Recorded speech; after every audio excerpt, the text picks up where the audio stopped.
मुख्यमंत्री भूपेश बघेल किहिन की रायगढ़ में 3 दिन के रामायण महोत्सव बहुत सफल रही से काबर के में हर दिन हजारों के संख्या में भक्त मन रामायण महोत्सव के आनंद उठाइन। आखिरी दिन मैथिली ठाकुर और कुमार विश्वास के जोन प्रदर्शन रही से ओखरो बहुत आनंद लेगिस भक्त मन डहार ले। 3 दिन तक के रायगढ़ में रामायण महोत्सव का आयोजन हुआ और अंतिम दिन इंडोनेशिया की टीम ने प्रदर्शन किया। वहीं मैथिली ठाकुर और कुमार विश्वास का अपने अपने राम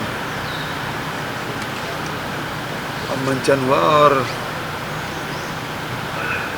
देर रात तक के हजारों की भीड़ जटी रही। और आजकल तो सोशल मीडिया का ज़माना है, लाइव बहुत जगह प्रसारण हुआ और उसका सबने लाभ उठाया है, तो सबको बधाई शुभकामनाएं। उन्हें भाजपा डहार ले राम नाम के चर्चा के सवाल के जवाब में मुख्यमंत्री कहिन की भाजपा केवल चुनाव के बेरे में राम नाम के इस्तेमाल करते, जबकि छत्तीसगढ़ में शबरी के राम, कौशल्या के राम, भांचा राम ऐसे हजारों साल ले चलत है। और यहाँ राम राज के बाद जौन गांधी जी के हेरिन और ग्राम स्वराज के बाद जौन गांधी जी के हेरिन वह दिशा में कांग्रेस सरकार लगातार काम करत है।